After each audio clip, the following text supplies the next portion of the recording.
Call to order the EDC for City of Snoqualmie on June 21st. June 21st at 8:03.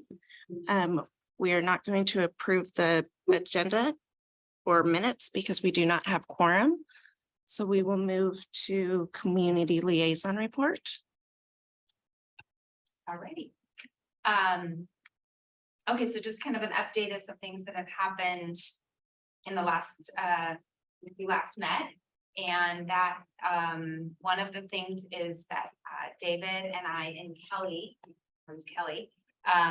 we met with a group of Ridge merchants. So it was not merchants that have their businesses on Center. There was Lori Hay from the Snoqualmie Inn. There was, I'm gonna forget her name, but a woman that has a medical clinic. So we had some variety all across the Ridge. So it was a productive meeting. It was a good meeting. So Kelly and I, it's been a long time goal of the city and the chamber to help that group come up with some sort of a merchants association. It's a heavy lift. It's something that took the downtown merchants quite a bit in time and from the city and also the chamber. So we're moving in the right direction. At this point, at their request, they would like to meet quarterly, just as a group, just to kind of start to get to know one another, get to be in the know, figure things out. So we're going to meet with them in July to talk about some upcoming events, the block party, Halloween event. And, we'll just move forward with them, kind of go at their pace, but offer them expertise and the help that they may need to become a group. And if their end goal is to establish like a 501c3, that's their prerogative, but that does take time and a little bit of cash flow as well. But it was a good meeting. We learned a lot. I think David will talk more about what we learned from them in that meeting. Wayfinding signage in our department, community development. We have gone and done an inventory of all of the tourism signs, whether they're turquoise and green signs that you see at different points of entry into the community and along the parkway. So we've done an inventory of those and we know the parameters. Now we just need to drill down, and something's fallen off, some things need to be replaced.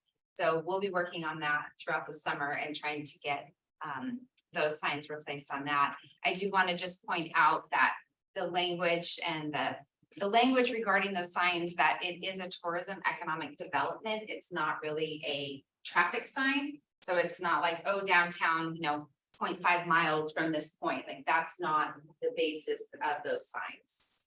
I had a question on that, so I just wanted to state that. Summer events are coming up. I've got some marketing that's going to be coming out for each of the events.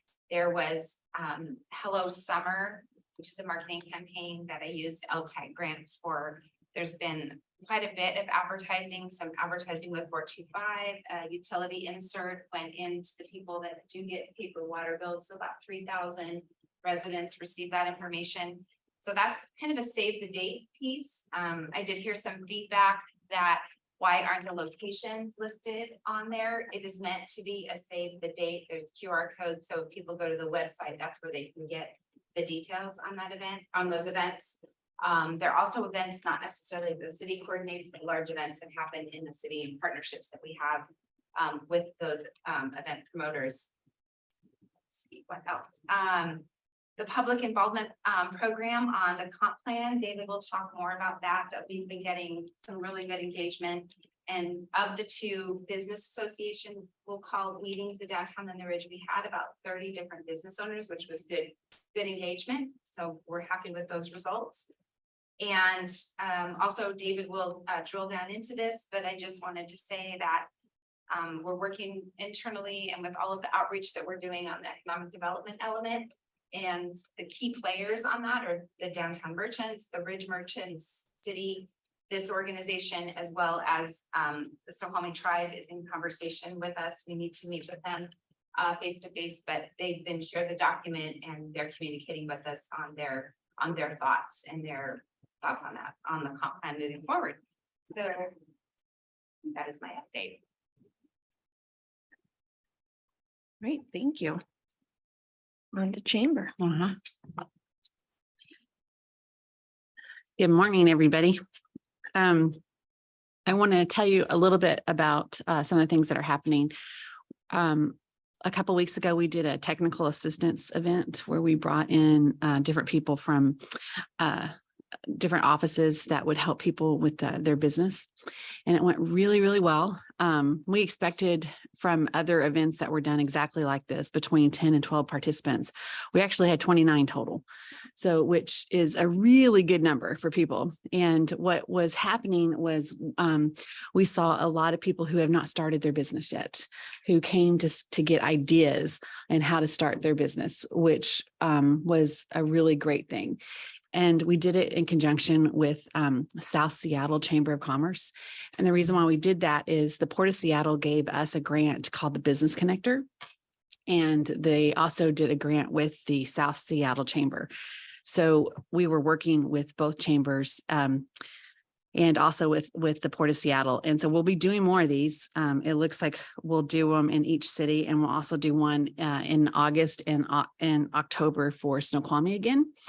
And the reason why it's so important is a lot of people don't know that there's a lot of free things that are assistance that are out there to be able to get business started. And once we can get people to start their own business and be prepared instead of just kind of going together, not doing it, it makes them more successful in the long run. So this is really important. We're really excited about being able to do it.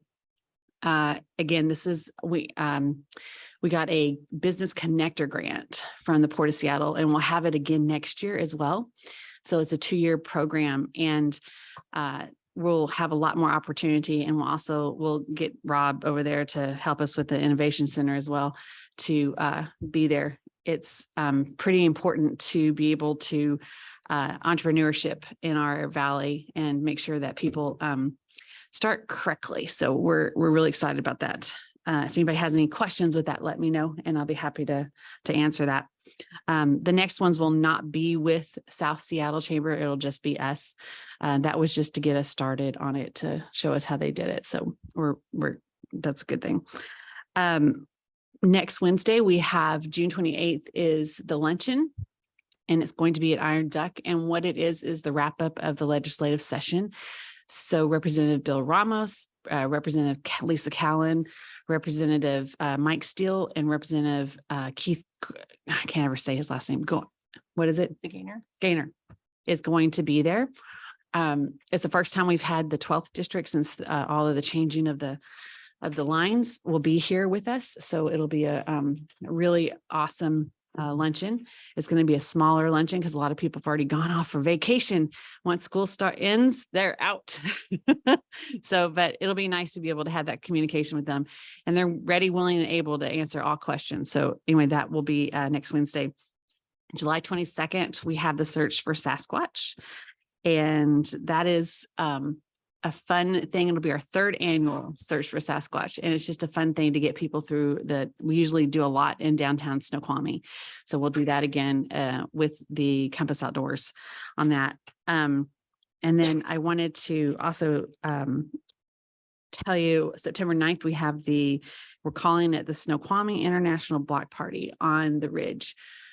We've got a lot of groups. We have the new chair for the Mount Si High School Diversity Club that is going to be working with us. Very excited about that. And so we've got a lot of really cool things in store to help bring all of the age groups, and which is probably one of our first times we've ever done that. So I'm really excited about that. I think it's going to be fun. And then I just wanted to also, I went to a Metro meeting, and I think, Mayor, you were there as well. And one thing that bothered me so much in that meeting was that the SR 18 was not on their future plans on transportation.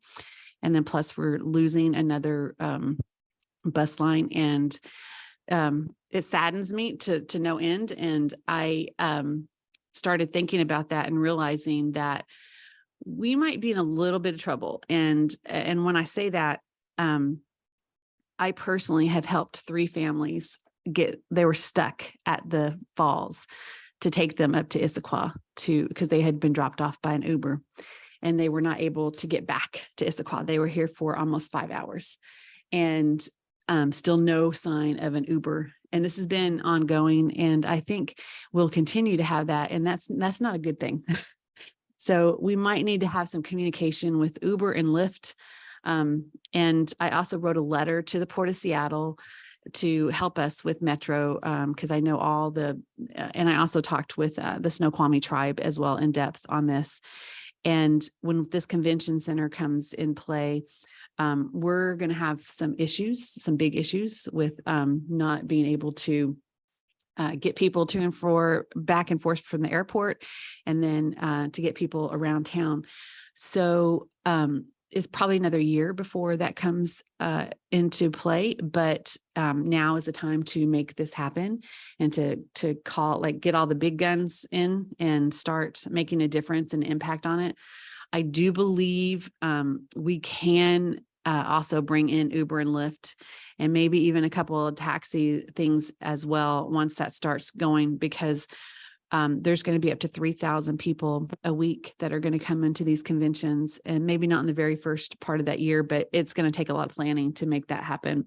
And I don't want to see that happen again I know What's the timeline again for the convention.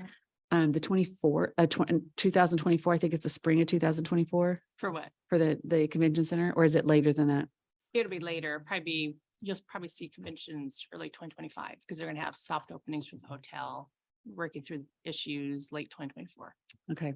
So that's going to be a big timeline. And so this is going to take that long to get all of this in play. And just so you guys know too, I just found out from Amy Biggs, the Snoqualmie Valley Transit, they're stuck with Metro. They can only pay $19.90 an hour for their drivers. And as you see, we've also had to take away some of the routes that they've had, because $19.90 is not enough money to be able to even somebody to live here. And so those drivers are not coming to work. So we need that amount of money to go up in price, maybe even $25 to $28 an hour to be able to have living wages here. And so that is something also that needs to happen and figure that out, because we have this amazing shuttle bus. We just need drivers, and we need to be able to. How can Metro max them? Metro gives them the money, and they only allow a certain amount to with their funding that they can pay. They get a certain portion from Metro. Yeah. And they get grants and other things as Yeah. well. So They dictate how much they can pay. So that's something that's going to have to happen as well. So these are just some really big things. Transportation is one of my number one things that I'm working on. And this is something that has got to happen. And it's going to take us a while, but just kind of like the housing committee that we have that Rob Watten's doing, Councilman Rob Watten, we may need to do a transportation committee as well. And I hate to say that, but it may need to happen because it's going to run through everything's kind of getting through the cracks, and we need as many people as possible to understand what this is going to look like. We've never had this problem before. And I think it's just something that from this group need to really check it out and make sure that we're in the right direction. I have a question, Kelly, on a follow-up. Mhm. You mentioned the connector money from the Port of Seattle. Is that annual money that you've received or new money? I know they've revamped their program, and I was just wondering, do you have any insight about Snoqualmie's participation as opposed to you as at a higher level in that organizational chart and the connector program? Well, interesting enough, the first year, the Snoqualmie was not in my jurisdiction. They did not put it in there. And so we put it in there ourselves. So because I don't know why they did that. And this is a annual thing. It's Port of Seattle put the money together for it. We went after the grant, received it, and we'll do another one for this next year. And they pretty much let the connectors do the next year as well, if they did a good job. So it's hard to, the funding has not gone away. We may see a little less money next year, but we could still make it happen, I think.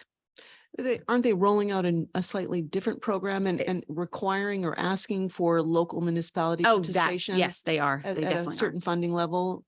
They are. And I don't know, Vaughn Taylor, with the Seattle Chamber is our ADO, and they're working on that, and they haven't released all that just yet, but they will. I will bring it to you guys once they do. Yeah, should the city then be expecting a request for participation? Yes, absolutely. Okay, at a certain financial Yes. commitment per Yep. year, okay. Yep. One more quick question, Kelly. You mentioned we lost one line. I wasn't aware of that. Which line did we lose? North Bend, it was one to, Rob, do you remember which one that is that just got cut? The North Bend. It was, they have a, you can look up on the city of North Bend. They just had a press release on it. I can't remember what number. It wasn't 628. It was 200 something. 207? Is it 208? Over 208, but that goes through North Bend and through Snoqualmie, and that hasn't One, been cut. one of them that was going to North Bend got cut.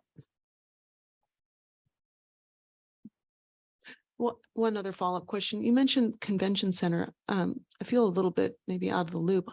Is the tribe building a convention center Yes. with the hotel? Yes. So, and how many people can they accommodate in that? So it's 2,000 in the main room, and then they have 6 breakout rooms, which can go up to 250 a piece. So up to 3,000 comfortably that they could have each month or each week if things were done correctly. So, which I think it will be.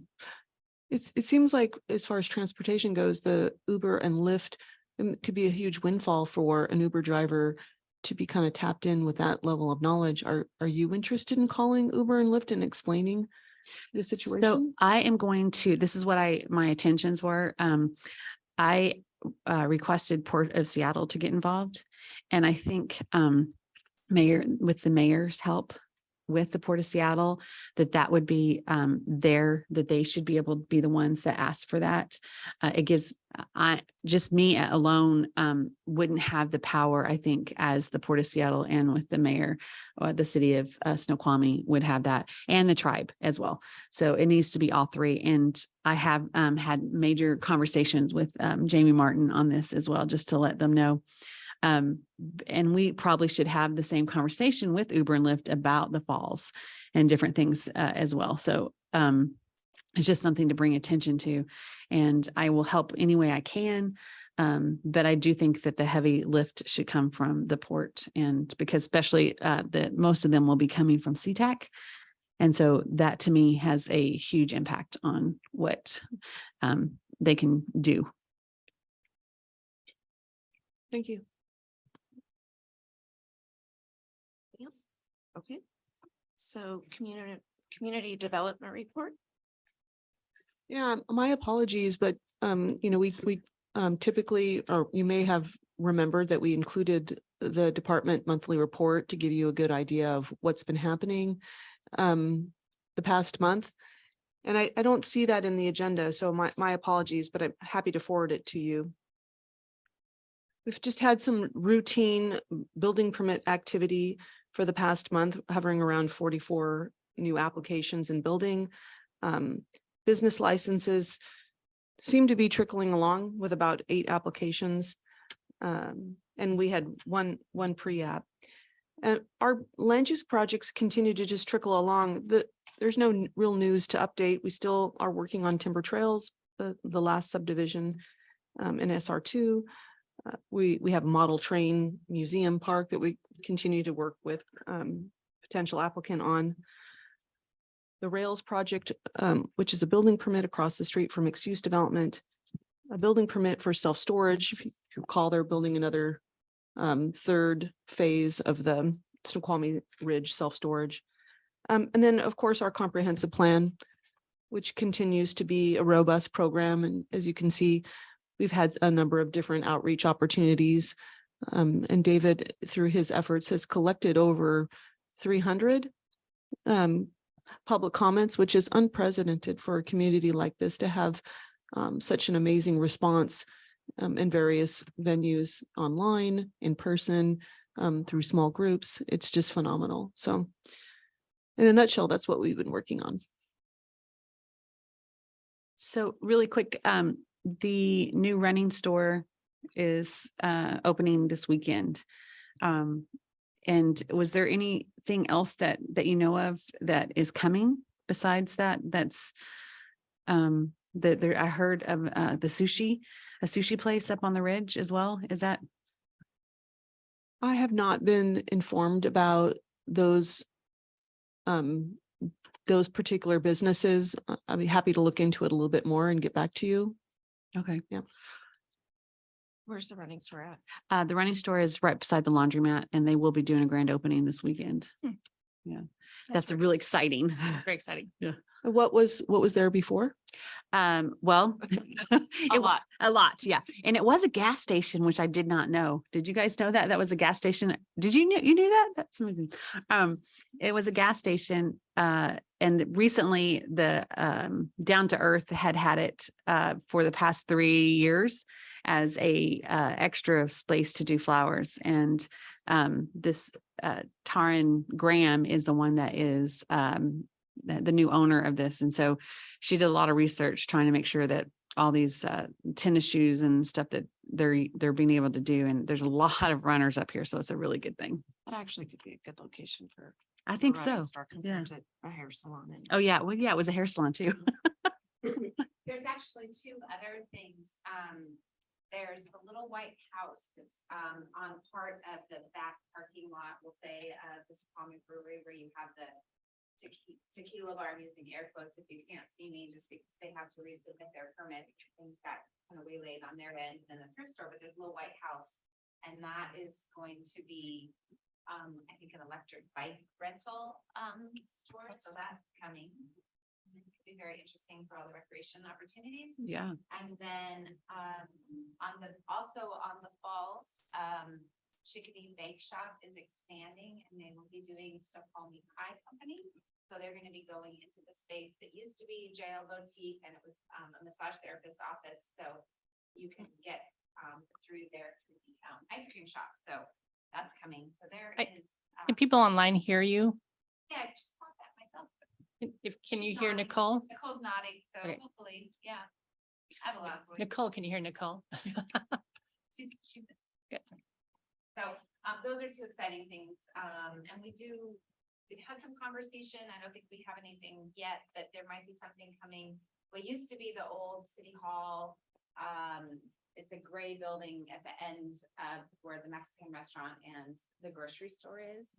So that will be hopefully activated as well in the coming months. So we've got some activity for sure.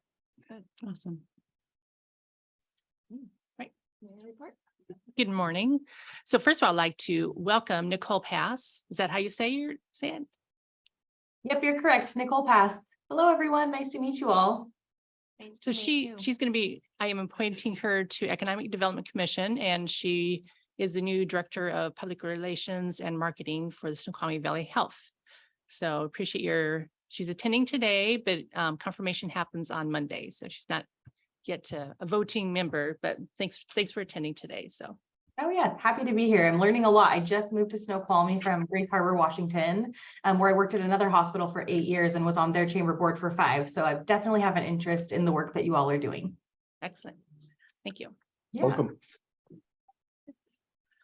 Lots of things going on. The Snoqualmie Parkway.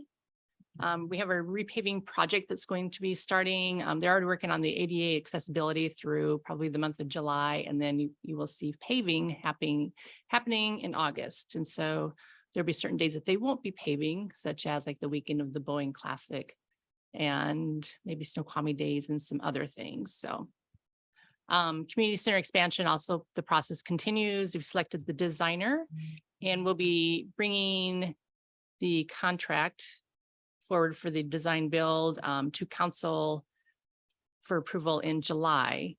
And this is where we can use support showing up to the council meeting or writing a letter of support. And so if the Economic Development Commission is, in support of it, submitting a letter would be great, and everyone signing it, as well as making public comment at the council meeting. So let's see. I also attended the Metro meeting, so it was chaired by Councilmember Perry. And there's other Valley mayors there, and also the CEO for, Renee Jensen from Snoqualmie Valley Health. And so there's different things that they're going to be funding and trying out some other things. So State Route 18 is an issue. We pointed that out. We talked quite a bit about it. In fact, the Snoqualmie tribe, they still have their shuttle that they provide. And last year they provided like 50,000 rides on this shuttle. So that's pretty significant for just one employer, right? And so, we will continue working on that. And I actually sit on the Regional Transit Committee. And so that'll be another thing that would be, it's meeting today. So I'll be bringing that up as well. Where does the tribe's shuttle go? I think it goes from Maple Valley and Covington, and then it stops like at different church parking lots and picks up. I'm not sure if it goes past Covington. It doesn't. Okay. Mm-mm. Is it just for their employees? Yep, or- it is. It is, okay. And they're going to expand it. I think, so that's for the casino employees, but I think they're also going to expand it for their tribal headquarters as well. So that was one thing that they brought, State Route 18, that Metro brought up is, where do you drop people? I mean, where's the end point then if you're going across State Route 18, where do you pick them up? And then where's the drop off here? And so there's just logistics that they need to work on. They did talk about, we still have the Metro van pool, we have the highest van pools number in the country. And there's 76 van pools that are in the Valley.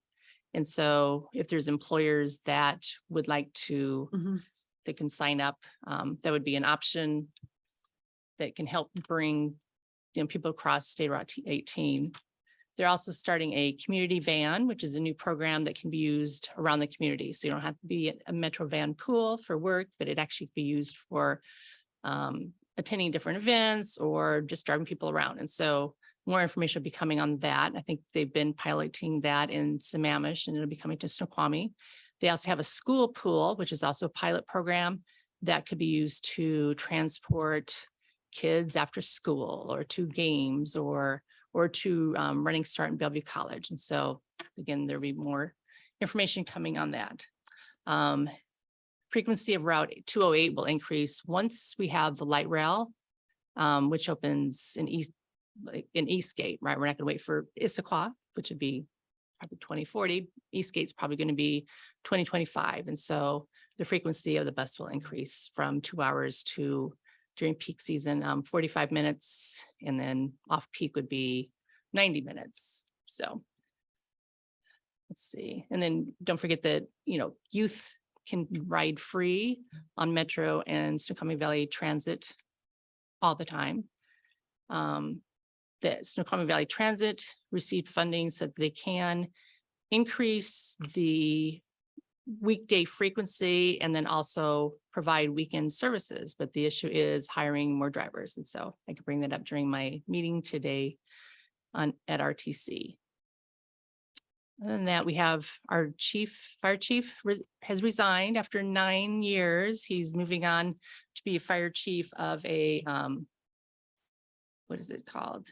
It's a fire district in another state. And so it's a big step for him and for his family. So he's excited about that new opportunity, but he's served our community very well, just with everything he's done with their accreditation, and just a robust volunteer program and just a variety of many, many things that he's done. So, and finally, I have a meeting regarding Echo Glen tomorrow, and we'll have our legislators here, and person representative Kim Schreier, or Congresswoman Schreier's office, Department of Children, Youth and Family Services, the representative from Superintendent of the schools, Washington State, and sheriffs, Washington State Patrol, and a variety of other people. So we're gonna have a conversation on what the issues are, what the protocols are, and then what are recommendations. So that's it. I mean, there's a lot more, but that is for today. So thank you. Will you bring back that to this group about the Echo Glen? I know I've had several people contact us on that, and just let us know what their recommendations are. Right. I'd be happy to, and there'll be probably more information coming out, immediately following that meeting. So. Okay, thank you. Is anyone online? Any? Quick question. So my phone at the chamber has been blowing up about all the construction that's happening on all the different highways and different things. And I know that Dana has done a great job making sure that everybody knows what's happening. I'm wondering if we can't get it like a newsletter or something prepared with all of those news, her press releases. A lot of the people are not looking at the internet. And so I don't know how else to get it through to them on the things that are happening. I know that the 90 is stopping September 25th. Is that, I mean, not September, Sunday. Next So Sunday. do we 6 know a.m. that for sure? They haven't extended that or anything? That's our latest information. I had so many phone calls with people yelling and screaming and it's like, I'm not not the reason. And so I don't, Monday was epic. yeah, it was epic. Yeah. And then, and if we know a little bit more about the schedule that's happening on the Parkway, so it looked like on the press release, it said that the ADA stuff was happening first. So when will the actual closing down of the lanes and stuff, when they start pulling up that, do you know? We have an expert here, Yay. interim city administrator and Parks Public Works Director. Sign up to the e-news through the city. Tried. Because Deanna is not only does she do the press releases and the social media, they're usually putting those updates each week in the newsletter. So that's a very concise way to get information. Trying. So some lanes closures started yesterday. Okay. So as they're doing ADA ramps, they're gonna have to close the road around where they're doing. It's the really long lane closures that will be starting in August. And August, we're okay. basically bracketing the Boeing Classic. Okay. So the week before the Boeing Classic, we're doing one side of the Parkway. And the week after the Boeing Classic, we're doing the other side of the Parkway. And that means we're grinding it down. So when people come home from work, the road's gonna be gone. Yep. And they're gonna be driving through dusty stuff and they need to go slow. And then they're gonna come back from work and there'll be new road with no lines. So we gotta kind of pretend the lines are still there because the asphalt has to age for a period of time before we can put the paint on it. There will be little flappers, but those break off pretty quickly. Okay. So everybody needs to pack their patience and their sense of humor Maybe we as we go through this epic project. Maybe we should do a video on that. That might be a good one. Yeah. So- And what about 202? I heard that so that's going to be a huge backup too, because it's going down to one lane down at the Fish Hatchery Road, which is going to cause problems for Snoqualmie, I believe. Yeah, the state doesn't communicate with us.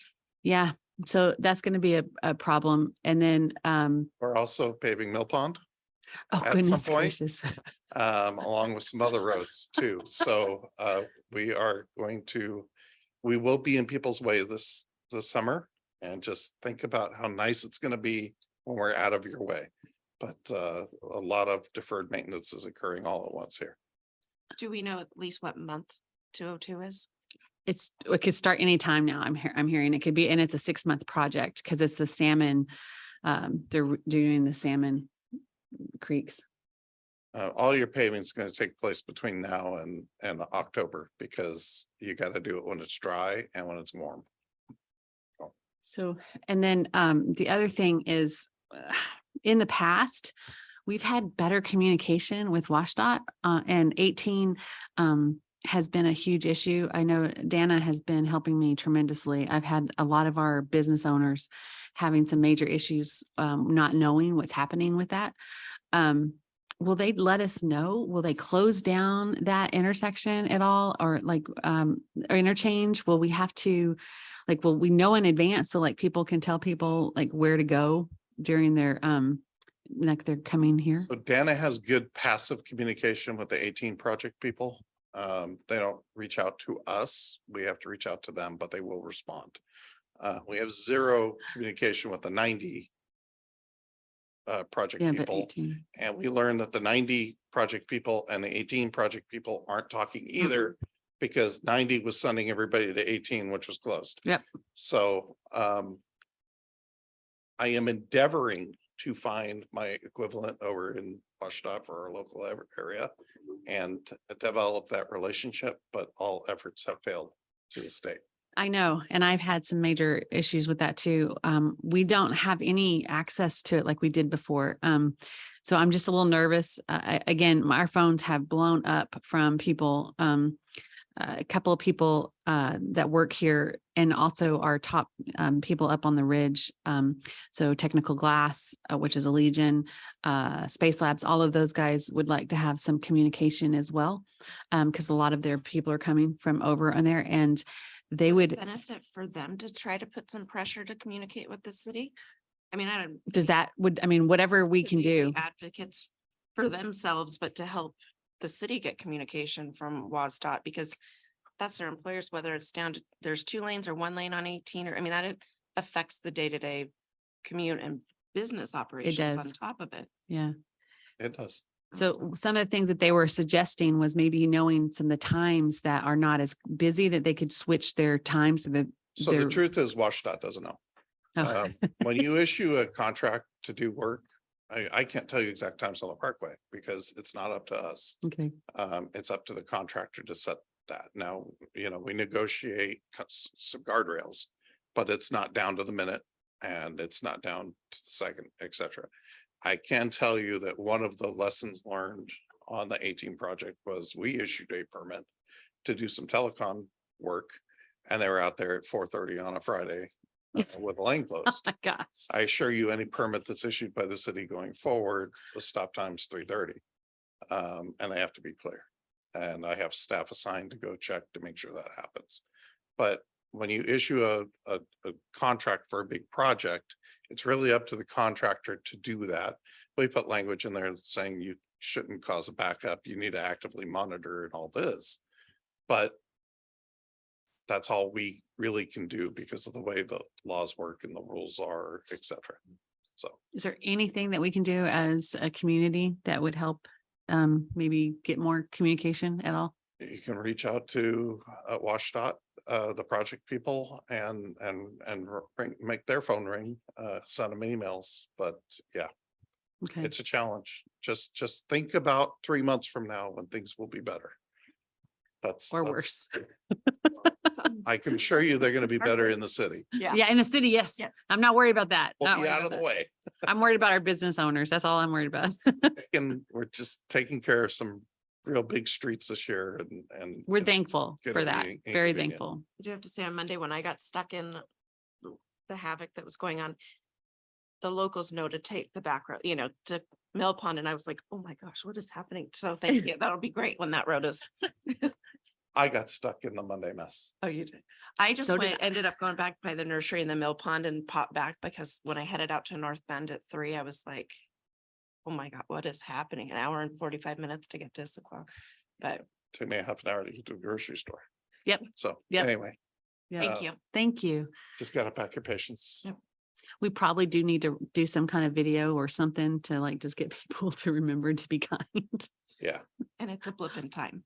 On that note too, I was just gonna say that Deanna and I are working on a campaign of shop, ship, support local business. So trying to, if you can't shop local, ship it.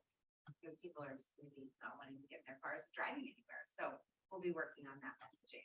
And the only other advice and caution I have is think about holidays and holiday traffic. Oh, yeah. 4th of July Oh, is shoot. gonna be a nightmare. So shop early and don't go. Mhm. Stay That's- home. That's. We that's have a the best wonderful bet. place. For the 4th even. Yeah. Well, and it was So- interesting at the grocery store yesterday, ran into clients and friends and whomever, and there's random people that are kind of COVID hoarding already, saying like had 6 stacks of literally 6 things of strawberries. And I'm like, what is going on with the strawberries? We don't know if we're going to run out of food because of the traffic and everybody's stopping Oh, You're here. not gonna run out of food. Well, but I mean, it's that mentality of people getting stuck on the freeway. So then it's going to grocery shop here, which is kind of a good thing to swing in to avoid the traffic to delay. And then the joke about the bananas and all of that. So it's just kind of an interesting kind of concept around the traffic that's happening with food. So anyway, So but thank you. You're welcome. Thanks. Sorry. I jumped in, but I needed to know. That's fine. Okay, so I think we're on to David.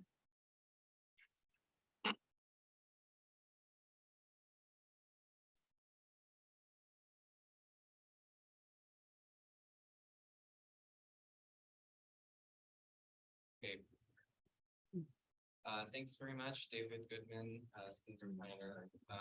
I did just want to make a note on the outreach that want to give a lot of credit to Nicole and Kelly for bringing those business groups together. I've mostly attempted to do business outreach in a couple of different communities, and I think the fact that we were able to connect with so many really speaks to the strength of the relationships that you've built with all of these folks. So that's not to be taken for granted. I just show up with a couple pieces of paper, but these two kind of did all the really hard work of gathering people and creating a space. So much credit goes to them. So I'm here to continue our discussion on draft goals and policies for the economic development chapter of the comprehensive plan that we're currently updating. Today, I have a couple pieces of data that I think are actually going to look at some of the things that have already been brought up this morning from a slightly different angle. But I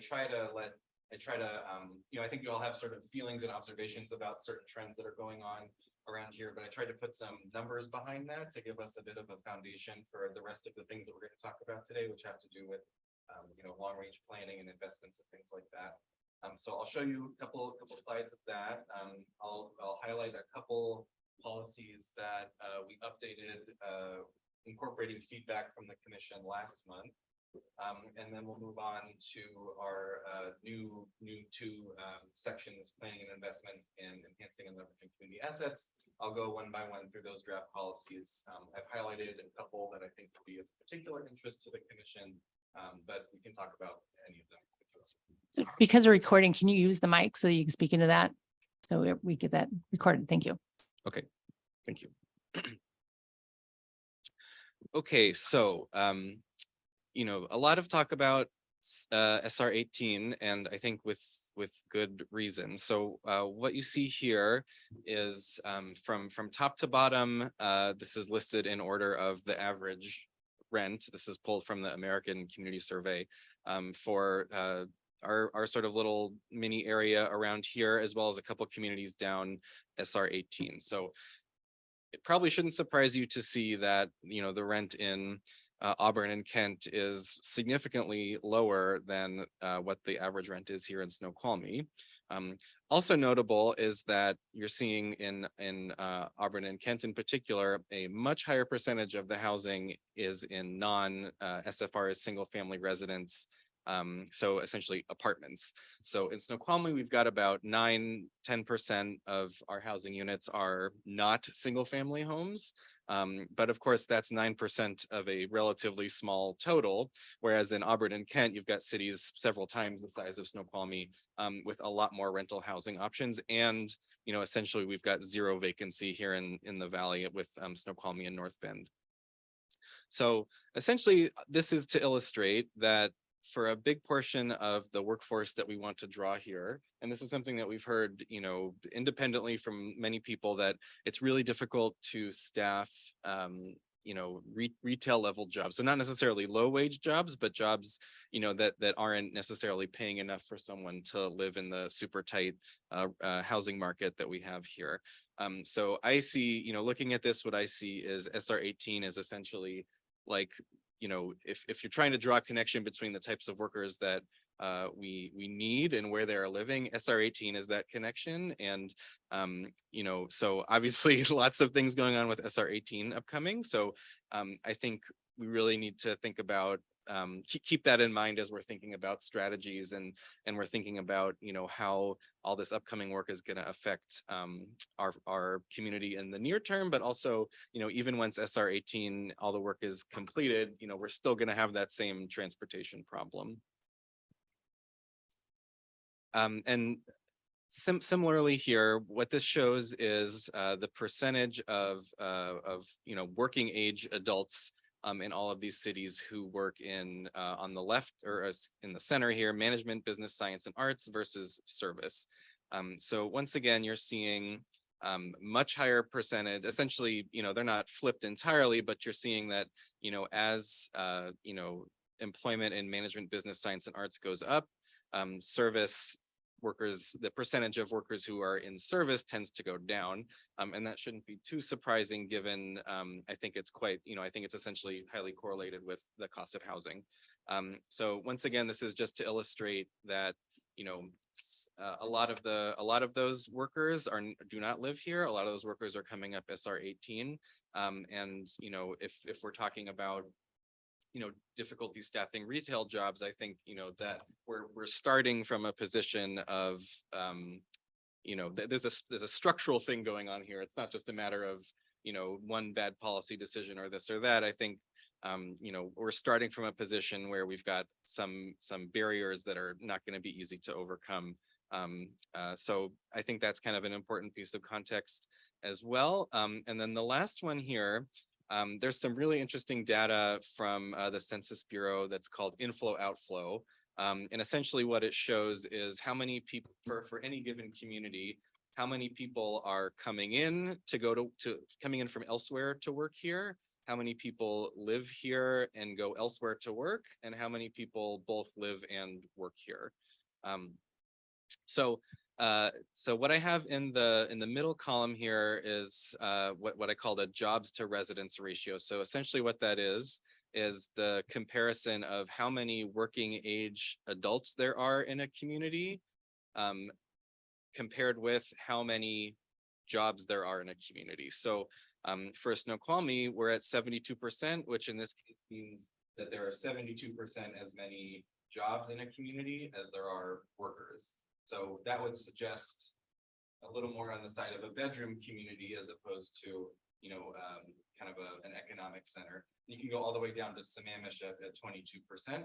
And then, obviously our larger neighbors, you're looking at, 1.5 to almost 3 times as many jobs in one community as there are residents.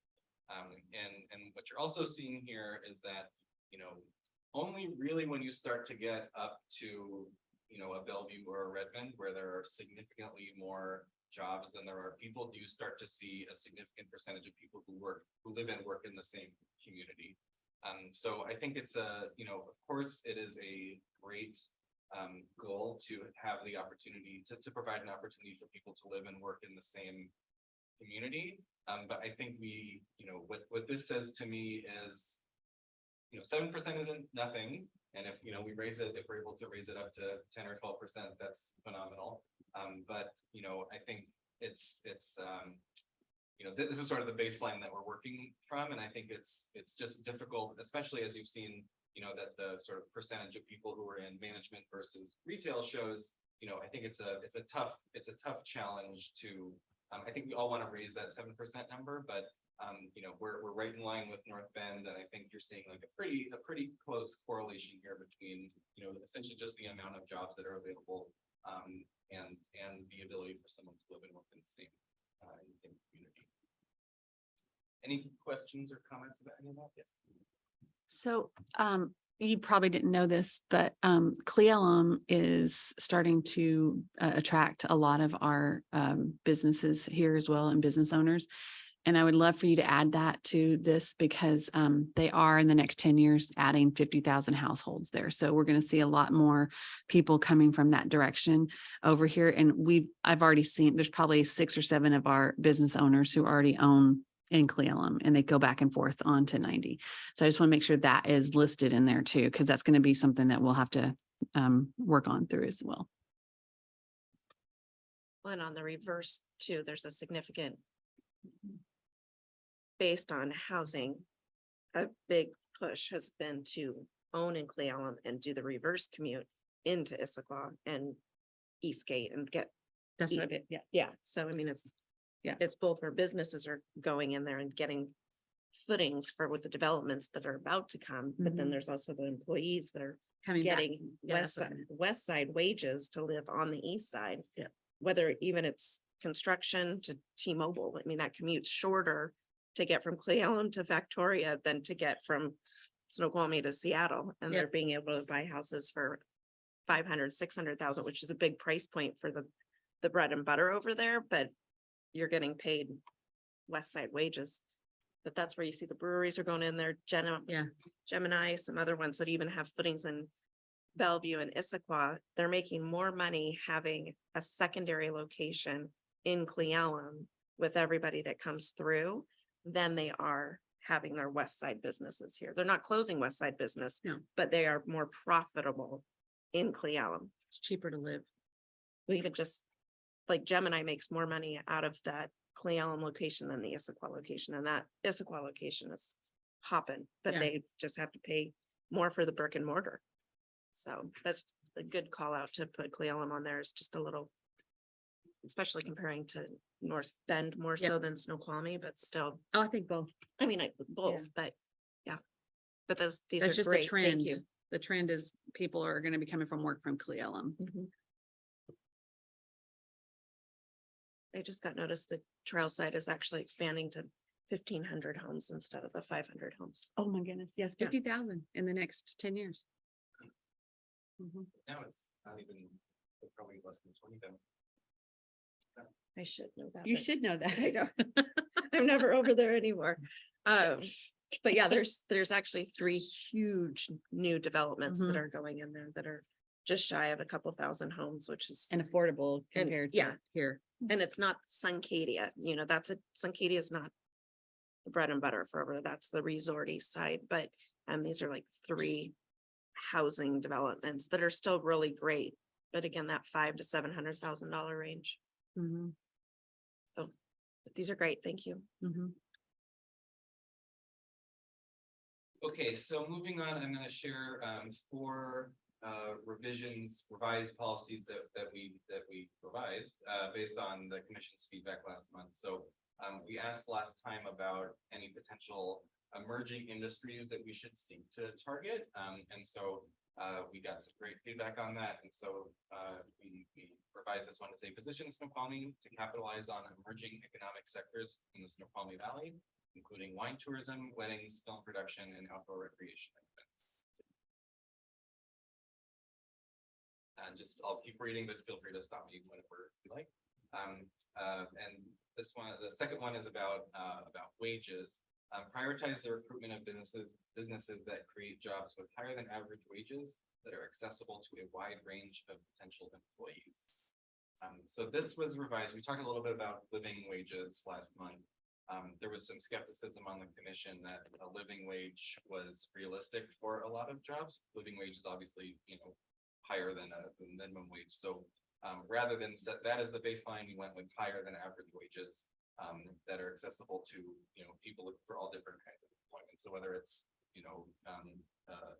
relatively lower wage job or a higher wage job, let's aim for, whatever the average is, let's try to be better. I think this comment came from the downtown merchants meeting back in March, but there was a desire to have a little more business diversity, particularly downtown. So the example, and this is not to single any particular one out, but the example was coffee shops. There's already a lot of coffee shops. Nothing wrong with coffee shops. But there was a desire to see some more different kinds of places. So we came up with encourage the location of a diverse range of smaller scale, locally based and independently owned businesses to locate in the downtown historic district. So the key there is that we added a diverse range.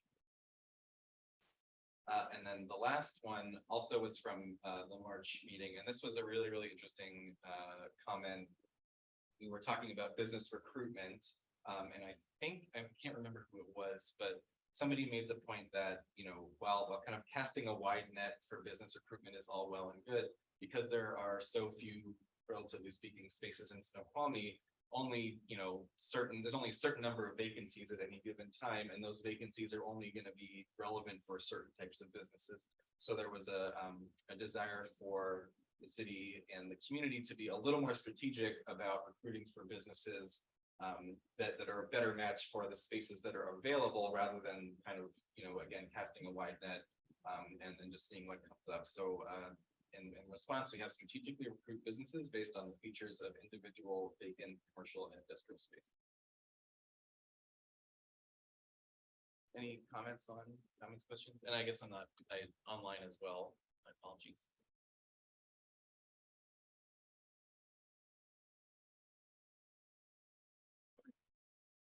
Okay, thank you very much. So moving on, we covered the first two sections last month. So today we're gonna head to planning, investment, and enhancing and leveraging community assets, which I know is a little bit of a mouthful. I have all of the proposals listed out here. They're listed 3 or 4 at a time. I'll just sort of read them out one after the other, and then we can go back and get into it a little more. I put a little green star next to those that I thought would be of particular interest to the commission, like I said, but obviously very, very willing to talk about any of these. So first section, planning and investment. A goal of the city effectively advances its economic goals through its land use regulations, long-range planning, and capital investments. Number 1, ensures city investments, plans, and regulations promote economic growth and facilitate the expansion of the city's retail base equitably across all city commercial areas, business types, and communities. Number 2, advocate for Snoqualmie's economic interests at the county, regional, state, and federal levels. And number 3, consider expansion of the downtown historic district to accommodate more retail options for locals and visitors. Should there be, and again, just an ask, should there be not just downtown historical, but the Ridge retail also? Because I know that has been a focus with the EDC Yes. and the city. Including commercial space. So I have to apologize because I'm using the wrong terminology here. So what this should read is the downtown historic. I think it's called the retail overlay district, not downtown historical district, which is there's 3 different districts downtown that all sound very similar, but are actually 3 different things. The downtown. So you know what? Just for the sake, because it's gonna bug me, I'm gonna change that and then I'll put it back up. But should we have to include the expansion of the Ridge And Mill Pond. and, oh yeah, and Mill Pond? Mm-hmm. So all 3 spaces. Right.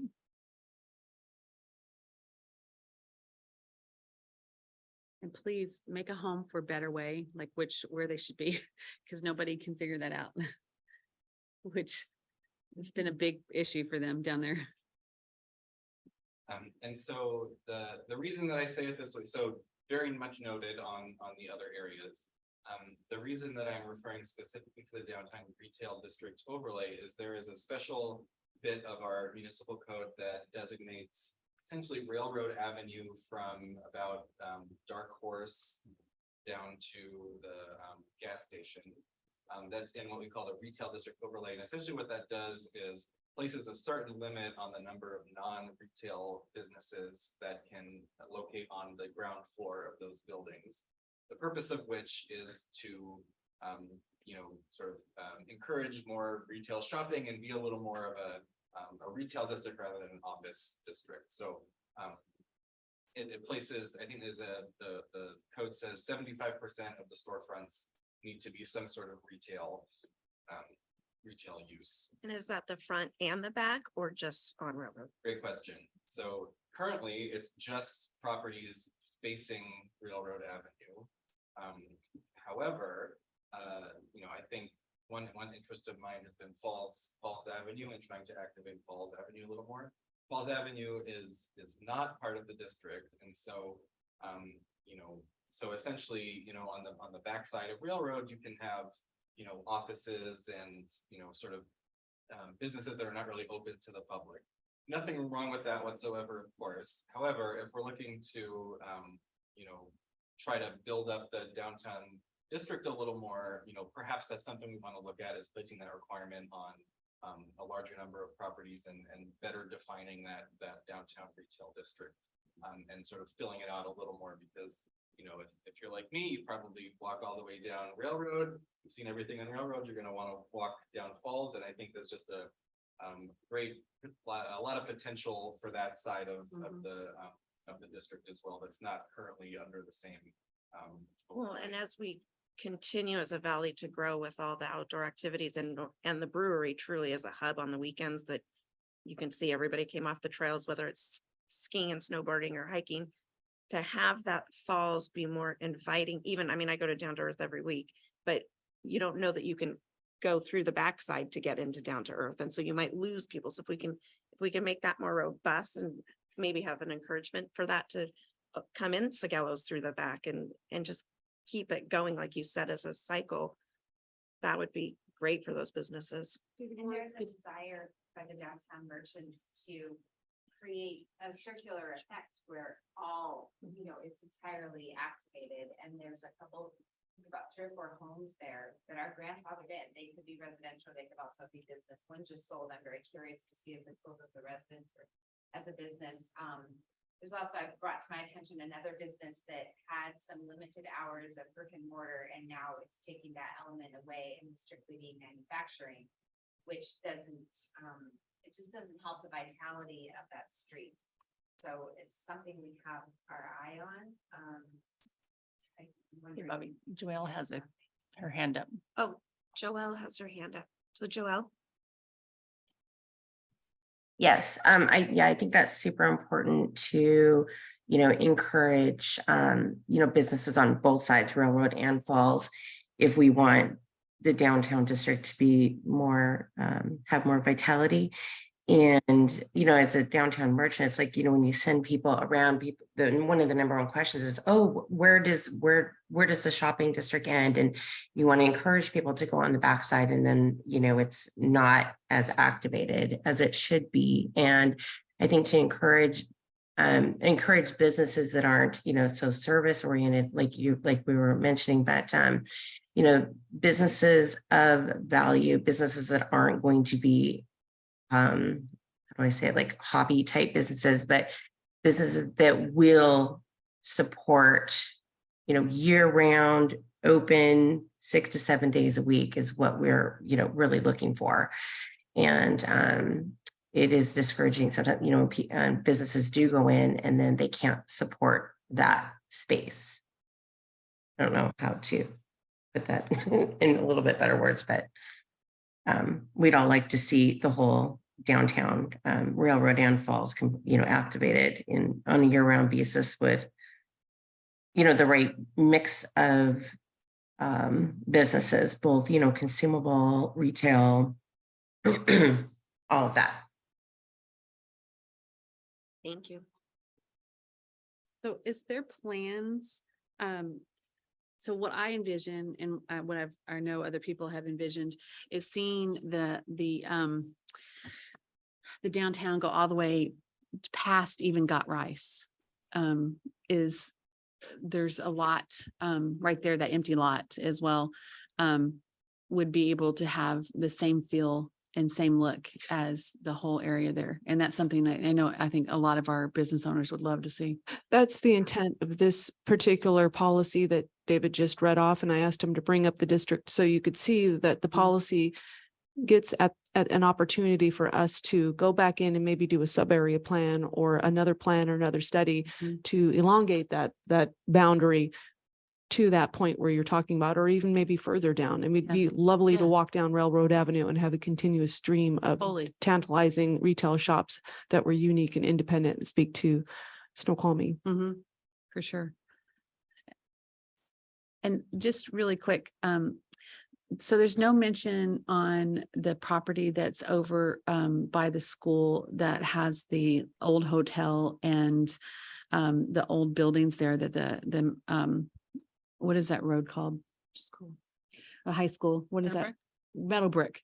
That metal brick that goes over the 1-lane bridge that will eventually go to Mill Pond.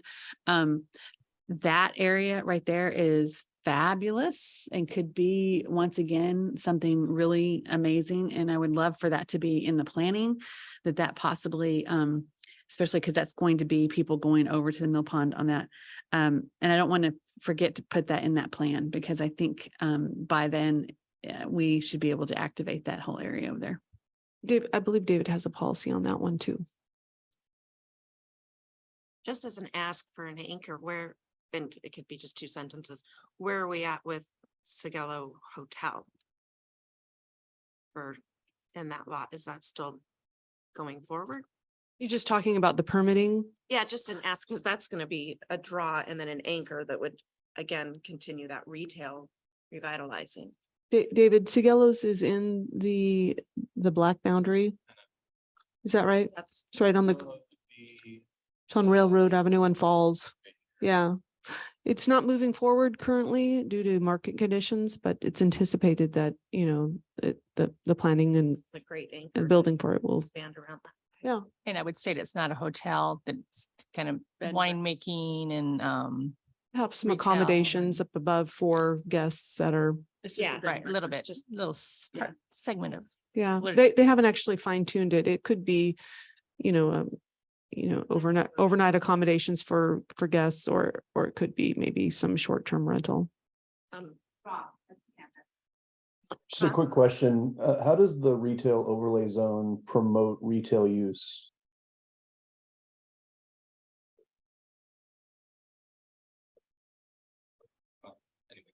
Great question. So, what you see so this is a zoning map of downtown. The kind of bright red, and I'll say that, you know, just as a also background, these are the 3 sort of overlapping and rather confusing different districts that are downtown that all kind of do different things. The big rectangle in black is the retail overlay zone. So, the red, the properties in bright red right down the middle there on Railroad are zoned business retail 1. So we call that the base, what's called the base zone. And in that base zone, you know, there's a whole long list of different types of businesses that are allowed there. That includes retail, but it also includes lots of different office uses. It includes a school. It could include, you know, an accounting office.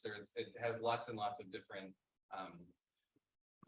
allowed uses. What the retail overlay zone does is it actually restricts which of those uses are allowed in this particular zone. So while the quote unquote base zone of business retail 1 allows, you know, a list of, you know, let's just for arbitrarily say 30 things that are a mix of retail and non-retail, the overlay zone limits it just to the 10 of those 30 that are retail uses. Does that make sense? Yes, it does. Thank you.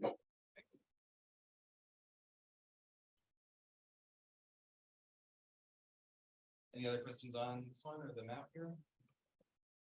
Really quick, how long would it take to do this overlay? I mean, like how many years or would it take to do all of this? What is the idea?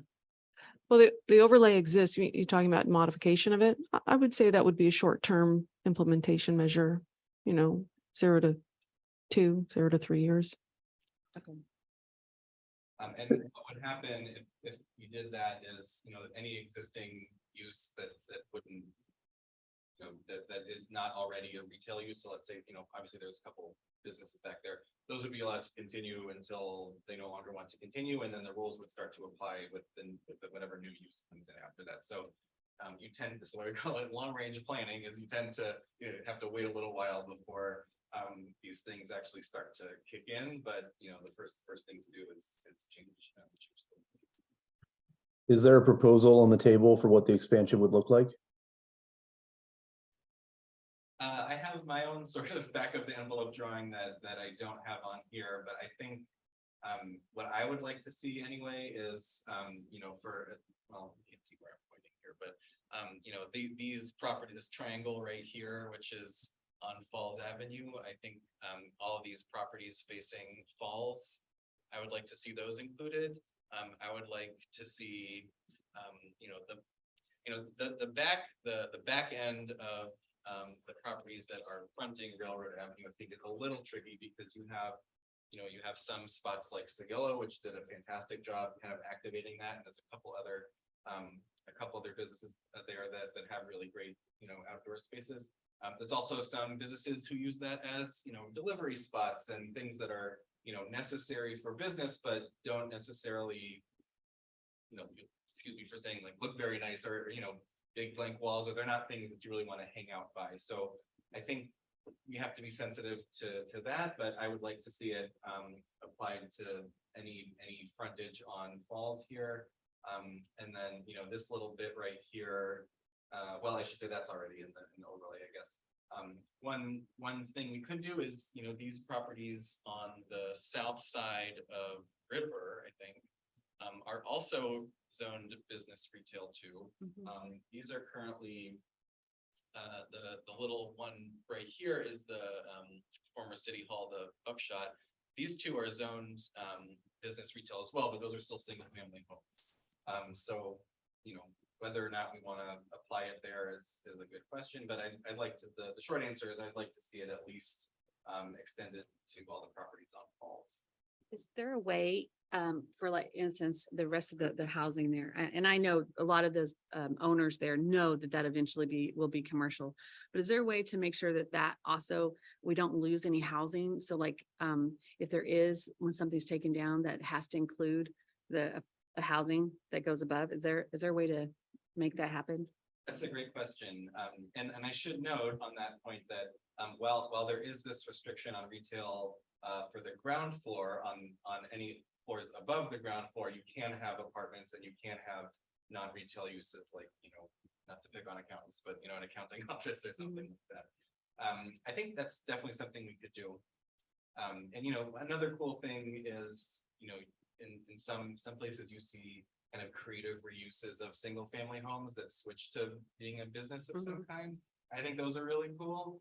Doesn't necessarily solve the housing issue, but another thing to think about. But Like in yes, Salem and in Portland, you see that a lot where the cute little houses turn into restaurants, and sometimes it's housing and the restaurant. You see that a lot in those two cities. Yeah. I just would like to see that noted somewhere, because I don't want to lose housing.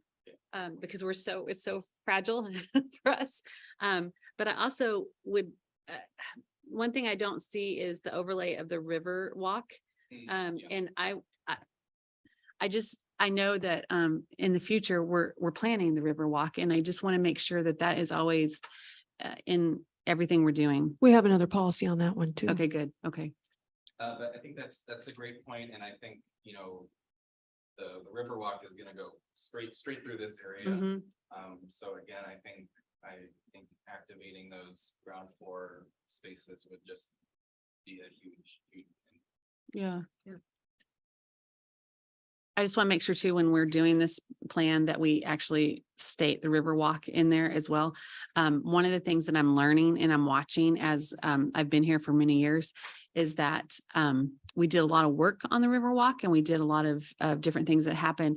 And as people change in their jobs, all of that is put aside. And I want to make sure that all the work that we've done in the past years is going on through the rest of it. And we don't lose any of that, because I think it's real important to be able to make sure that we know what the vision is going to look like, but I want to make sure it's written down so that stays that way, because it's been a tremendous amount of work. Just that they're intertwined. Within the communication. Yep. Do you have those policies? Do you have those Riverwalk policies for today, or are those in a future? Yes. Yeah, so we'll get to those. Okay, thanks. Great. Number 4, very topical, work with intergovernmental partners to secure more frequent transit service to and within Snoqualmie. Number 5, implement land use policies that attract businesses with higher employment density and offer commercial spaces of varying sizes to accommodate businesses of different scales and provide space for small businesses to grow. And number 6, encourage the development of housing options that are affordable for the full range of employment options in the city. So number 5, just a real quick note. One of the really interesting things and so I guess I'll explain the jargon here when we figured this out already, but higher employment density would just mean, businesses that have a lot of employees and are not necessarily using space, large spaces with just a handful of employees. So we want workers here, and we don't want sort of large empty buildings, even if they are being productive in some way. And then one of the interesting comments we heard at the Ridge Merchants meeting from a business on Center Street is they're very, very successful. They've been really successful and they have the capacity to grow. But there is not a lot of space in the city here that suits where they want to go. It kind of, I think for the most part, kind of jumps from, you know, your center street sized, spaces to kind of industrial size. And so I think maybe trying to find a way to encourage that middle size, both to allow small businesses that are here who want to expand in place, but also to be able to attract different kind of businesses, maybe, you know, smaller than Space Labs, but bigger than, you know, cafe or restaurant. I don't know if this is the right place to say that what came out of the Ridge meeting, we thought was fascinating. We heard specifically some things that people would like to see. We've heard before pharmacy, that we have one pharmacy and it's just, you know, not enough. So that was one thing. And the other thing was like an international market, an Asian grocery store, something along those lines. The person that said is a small business owner, happens to live in Sammamish. There's nothing there, that it could be a draw. So I thought that that was just really interesting feedback of the different things that the people would like to see coming into the community up on the Ridge. So just a little note. Thoughts on that? You want to know our thoughts? on Sure. that? Give me your Oh, I thoughts. don't know if that was an ask. Maybe. 1,000% as a resident. That is, it's when you're here with just one grocery store, you know exactly what's offered and you go, I don't feel like going to XYZ because I know that they only have this. So I will go into North Bend because you have X, Y, and Z, or I'll go to Issaquah because there's more options. And so to have a secondary grocery store of any sorts, especially whether it's international or anything, we're diverse enough, our palettes are diverse enough within Snoqualmie to support any extra grocery stores.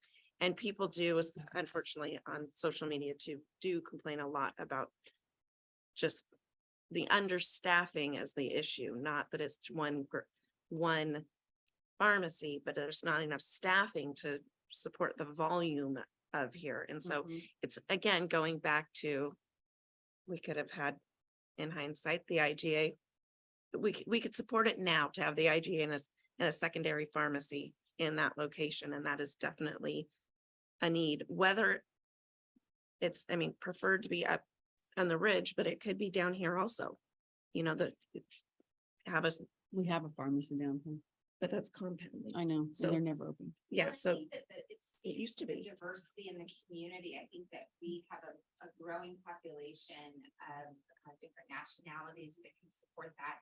And also, I think with Sammamish being next to us and not having it as well, and the North Bend, I think it could create a draw. You know, we lose things to Issaquah. I think something like that could actually bring people to us because it's kind of a niche. So I don't know. So if anybody's listening out there, bring an H Mart. So I would say that I'm trying to think of the name of the restaurant. Yes, does very, very well. Yes. And so I think there's a need for that type of grocery store and different selection of restaurants. But the other thing is, I remember my girls they signed up for volleyball and I had to go to North Bend to find the knee pads and other things, and they didn't necessarily have them. So I had to go to Issaquah. And so there's a lot of kids that play a lot of sports out here. We're trying to get a swimming pool. We have ice skating, we have hiking, and we have wakeboard manufacturers, and there's a lot of water around. And so having some type of a sports store that can provide a lot of those different types of items would be great. I know Snow King has kind of sports, but it's only for ice skating. But I think having kind of a variety of availability for all ages would be great. But Well, that'll be interesting to see, which fingers crossed that they're just gonna crush it, but the running store come in with how many people are coming through, Yeah. even if it's just hikers coming through to get to the brewery and they go, oh, we can stop and even we were just at that Auburn Kent Station and they had a huge running store. And of course, my husband, the Ironman guy goes, let's go look at shoes. And we're like, "Yeah, no, we're gonna keep going. You have Right. fun looking at shoes." But it can support that for sure. if you go to the bike store, it is very busy, Mhm. especially when you get something done in your bike. I mean, they have a backlog, so it's great.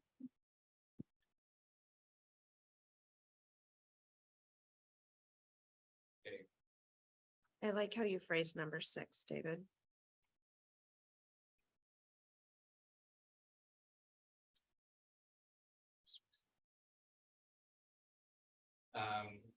So last couple under planning and investment.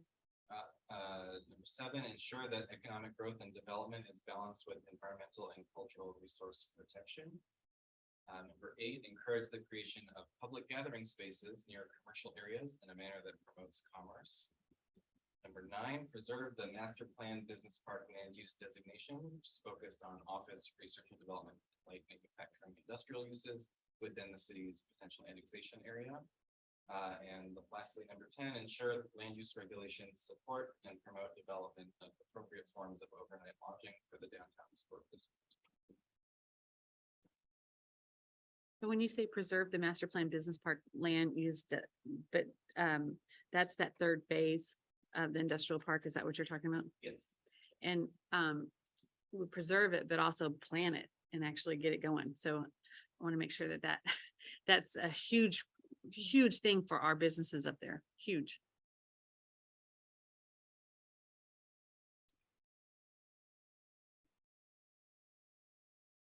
So my question for number 10, I don't think I'm gonna articulate it correctly, but appropriate forms of overnight lodging in the downtown historic district. Is that to add appropriate overnight lodging? Because where's their overnight lodging besides Salish? The ridge. But that's just downtown. That's why yeah. I'm asking for Okay. downtown. I think it's needed. Sigillos. David, do you want to answer that one? Um, Well, just, this policy was geared at the opportunity to cultivate a boutique type Okay. so hotel down- downtown, perfect. which would be an immense attraction if people are coming down here Mhm. to be able to have an overnight Okay. place to stay. So I was like, we don't have anything, but so this is adding that in to promote that, which is excellent. Great.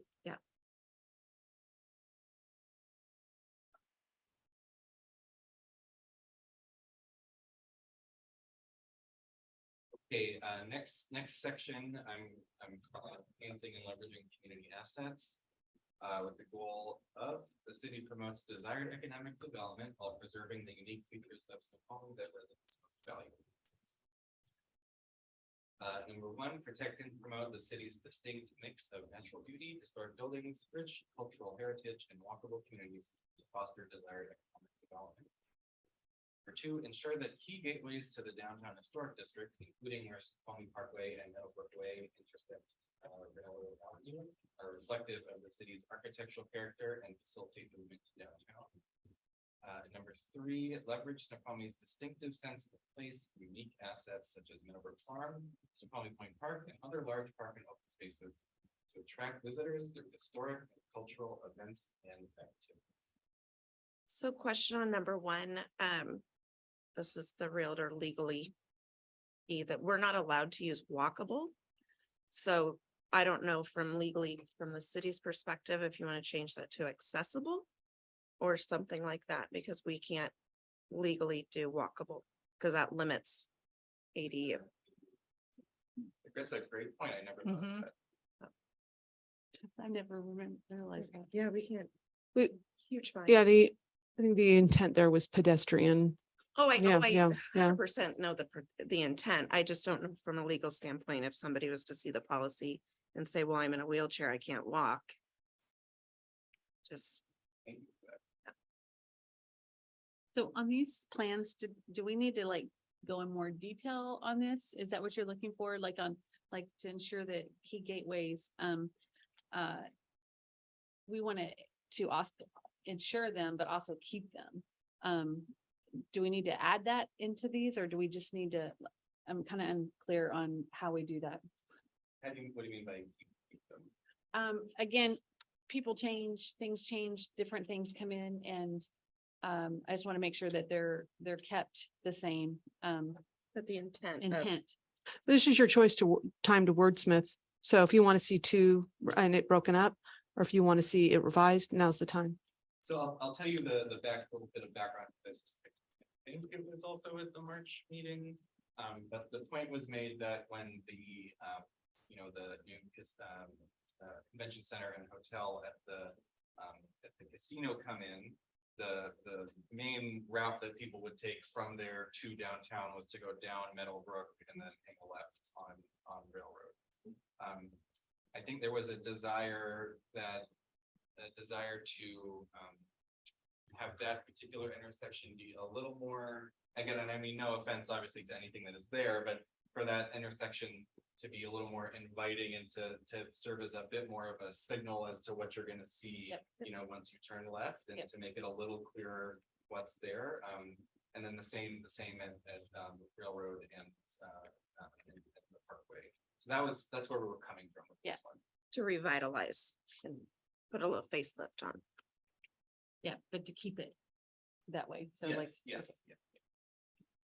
just want to make sure that's in there. So keep it as a gateway. Did you want to revise that? Yeah, just to make sure that it says that to ensure and maintain the key gateways, I think is probably ideal.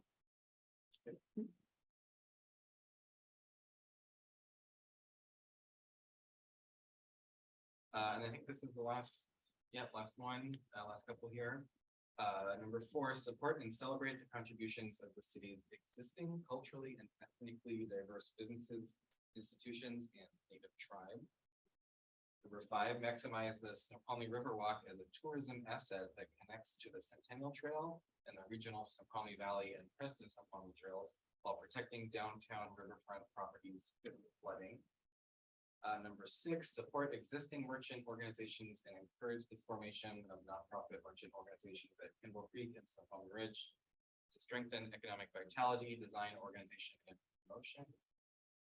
Finally, number 7, implement a wayfinding system that effectively directs visitors to Snoqualmie's commercial and retail districts and communicates information about parking, parks, and other attractions with a particular focus on family-friendly assets.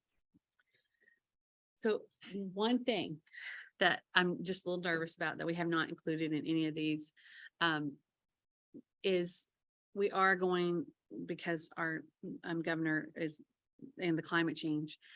We don't have anything about the climate change, and also with the ability to charge cars and different things like that, that is going to be a big issue quickly, is coming quickly. So that needs to be in a lot of this mentioning. Can I ask a follow-up question? Are you suggesting or desiring to have the climate change in the economic development element? Because right now the city's intent, and it has a lot right now already in the environmental element on climate change. So we're realizing that there's new legislation out there. We're working actively with another organization to help us identify what missing goals and policies would need to come into Snoqualmie's comprehensive plan. Happy to entertain additional policies in the economic development element that would speak to climate change. Yeah, I think we need to. Just because of who we are up here, we are natural, we are the natural resources and different things like that. And I think it's a very important part to show that we are doing our part. Well, and to support what you're saying is people with hybrids or e-cars have to figure out point A to point B literally. And so to have that at least worked in to the retail would be great. Question if on number 6, I love that you have Kimball Creek added in there and Snoqualmie Ridge. Do we need to have downtown merchants so that it reflects all 3 merchant organizations. Kimball Creek with downtown. Just an ask there because that's left out. And then my other legal realtor, should we switch family friendly assets to community friendly?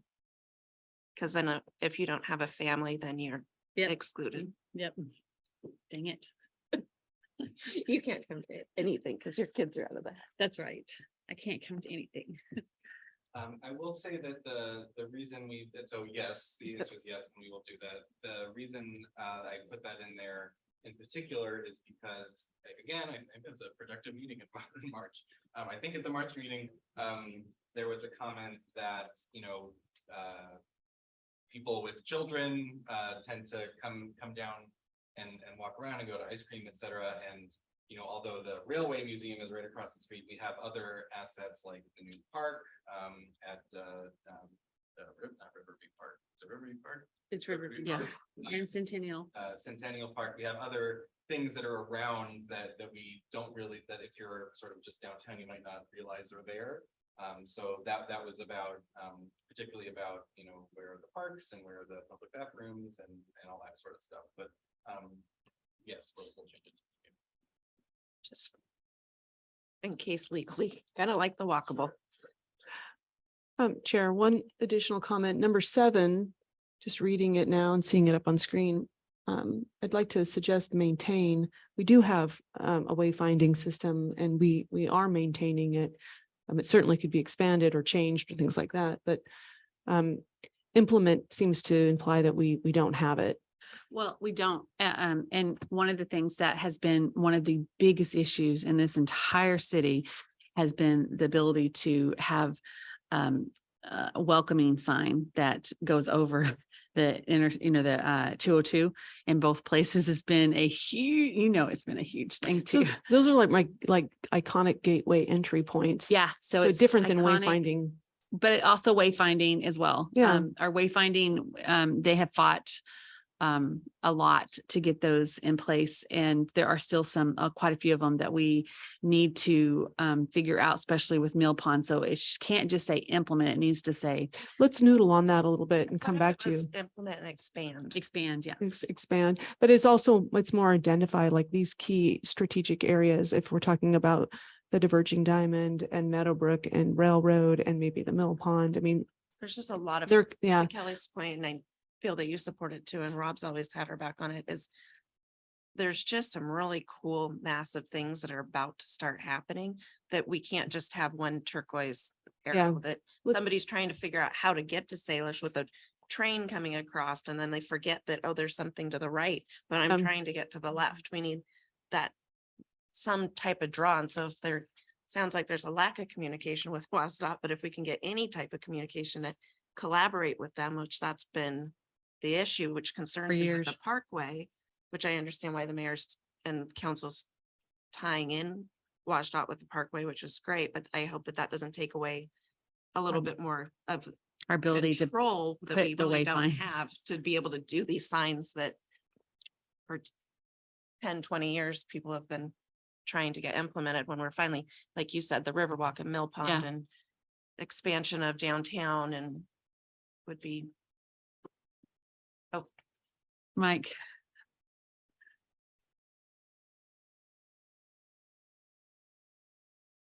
Just want to be clear that if the Parkway does transfer, the signage we retain ownership of the signage And and the- responsibility.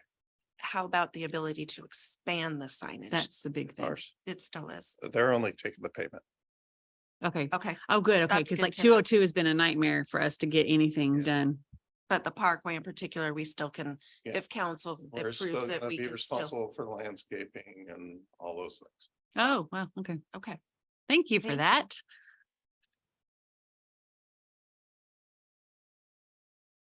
are there any hands up online?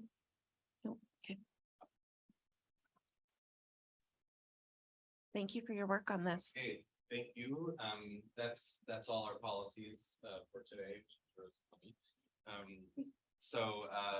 We will head back upstairs and get to work revising what we just showed you based on your feedback. And then we will come back next month with those revised policies. I think we'll work on a vision. We'll sort of reflect on everything we've how far we've come and everything we've done, and work a little bit on an overall vision statement for economic development. We certainly don't have to wrap up next time, but if we end up feeling ready to, vote on a recommendation to send this over to the planning commission, then we can definitely do that. So I do have a really quick question. So Issaquah has their vision, and it is, they decided that it was sports medicine and things like that. We don't necessarily have that. And I would love to see something more because we are recreational for sure. But there is a lot of other things that are happening that could change the way we're doing things.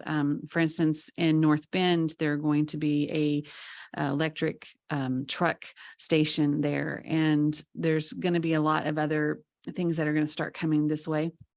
And like we have some aerospace already, and aerospace is changing. There's Moses Lake and Everett are both getting these new electric ways of doing their planes and stuff like that. And I feel like we possibly could be in the running for some of that if we actually announced that or said that was our what we were looking for. And with the mill pond coming, that's going to be a huge property to be able to expand with that. So it could be that we need to actually create that as well, just like they did in Issaquah. I know Rob's done some work on that to show recreational, and we have agri tourism on some of it as too. But here in Snoqualmie, we don't necessarily have agri tourism, but we definitely agricultural tourism, like farms. But Kelly, are you also referring to a policy that would encourage innovative new technologies? David, Yeah. I thought we had a policy in there that spoke to innovation and competitiveness. That was in the previous. Okay, yeah. We have one, we can kind of highlight that one and revisit it next week, but Rob. Yeah. You're not having any conversation here on this. Because you're a big part of that as well. So I just want to make sure that you good. And I think what I'm also hearing you say, Kelly, is to try to identify particular segments. Yeah. I think if, when you see companies or cities that are like us, where we just don't have that, like we're pretty clear on, we kind of tend to not plan as well. And so I would really like to see that more honed in a little bit and actually have that in place with this. Well, Kelly, I hear what you're saying. My concern, I think we need a little bit of that, and we're working through that with David, is it goes back to what we're reworking now, which our vision and what our footprint looked like 15, 20 years ago. When we first started this, we crossed off, okay, we have this now, we have this now, this now. So you're saying, let's promote an anchor. Or just promote where we excel in. Kelly, there's definitely not my forte or my niche, but I'm aware of some of the larger East Side cities. I think they've gotten together and they've self-identified what Bellevue's kind of known for, what they go after. Is that what you're saying? Yes. So these smaller cities here in the valley, they being smaller probably haven't self-identified that or worked collectively together. And I think those larger cities do that. Yeah. Kind of like, this is my turf. You're not going to go after aerospace. This is my turf. You're not going to go after tech. So is that what you're referring to? Yeah. And it just gives us a better, it gives us a better look. So like we're recreational. We are totally recreational. We have motion sports, we have H2O, what is all those other ones that are already here. So I just think that it would be beneficial to us. And then when we're going out looking for these new places to come in, we can say, hey, we are the hub for this. So we can, and it just looks a lot better on us. Does North Bend have? They're recreational, I think is what they're doing, right? Because but we also have space labs and, some aerospace and some health industries that are also. You can actually do different clusters as well. And so that's what I'm saying. So, but just putting it out there, because like when 425 does any kind of article, they don't know that we don't have it anywhere of what we are excelling in. And we could be that. We could actually write it in all of our web pages and everything of what we do. And we already have that. I mean, we do have it. It's just putting it down on the vision and making that happen.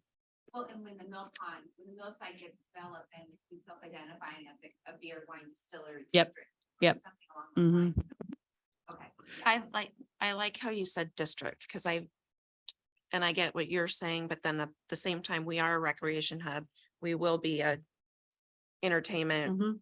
distillery district. I like the word districts because we will have so many Yeah. bubbles. Mhm. And we are a train city USA. We are, Yeah. We wear a lot of hats. we and have, so- we are the quintessential, natural scenic beauty of, Right. of the east side, They use all of our assets. So yes. yeah, I mean, we have so many distinguishing factors, and when it comes into what are we known for, Yeah. But we don't have it written anywhere. We don't have that as actual, I mean, we know it, but we don't have it written. And so I would like to see that in this plan as just something that has that stated. Again, in 20 years, it might look different. Yeah, it might but look for- different, but yeah. But for this plan for, I think it's an excellent idea. I do just want to make sure that, we have enough time to sort of do our due diligence on what we're going to say. So I wouldn't want that to be rushed in any way. And I also wouldn't want to just throw a bunch of stuff at the wall and see what sticks. So I think that is absolutely the way to go. I just would want to make sure that I don't just want to come up with something. No, you could put on there creating, what on it and not just like make us stuck on that, but that was just something that we know that we're doing. And- Again, we get lost Yeah. every time people change in jobs. Recreational manufacturing, Mhm. like there's little buzzwords or light manufacturing, because I feel like we have a little bit of everything, so we Mhm. have to And- make it tight. And keep in mind, I mean, we have we're talking about one element. We have 9 other elements, and one of them, is completely in capturing of all of our neighborhoods. So we have distinct neighborhoods with boundaries. They have profiles associated with them. One of them is the mill site. One of them is the industrial park. yeah. So we Yeah. work collaboratively with all of these, and there's a blend, and there's some of the goals and policies, blend with each element. No, it's just that Yeah. we just need to be known for something. Mhm. That's all, getting there, Kelly. for sure. Written. Thank you very much. Thanks, David. We're done. I think that is it. You have any council member, anything to say? Last thing is you want a politician speaking because they won't stop. Got 4 minutes. Well, that's perfect. So I just want to bring up a couple things. The Snow Valley Innovation Center, which actually came from this group. And Mayor Ross was part of our board as well, and Luke Maruziak. We have been adopted by the Washington State Department of Commerce under their ICAP program as Innovation Cluster Accelerator. We had our first meeting this week.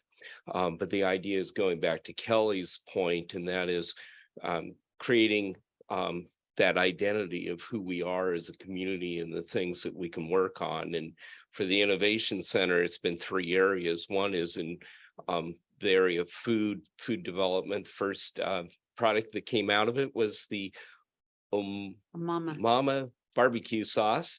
We've had a close working relationship with PLU, but being part of the ICAP program will afford us the ability to work with other communities, including Thurston County's EDC and Central Washington University, along with 5 other groups. So that's just in the infancy at this point. If you're interested, please get in contact with me. A couple other things in relation to what we talked about today, and that goes over to the Snoqualmie Valley Housing Task Force. And I want people to put this front in mind when we're talking, and I appreciate David, you including that description of matching housing with jobs. We need to target $23 an hour jobs. That's about $48,000 a year in income. A person making that can afford about $1,500 a month in rent. I took a building here in Snoqualmie with 21 units, cost of $5 million to redevelop it. And what would a reasonable return for the investor be $2,400 a month in rent. So we've got a delta of about $900 a month in rent. And the only way we can bridge that is by having subsidies from the government, whether it's federal, state, county, or local. Works out to be about $80,000 per unit in order to make that pencil out.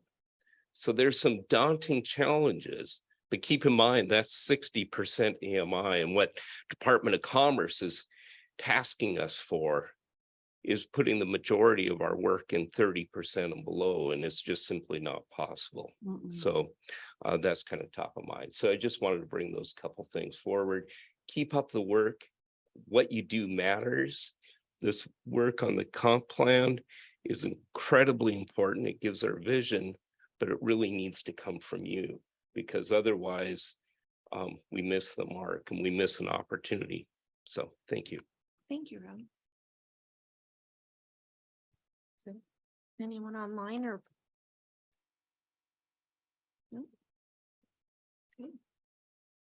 So consider adjournment at 9:49 on June 21st. Thank you. Thanks, everyone.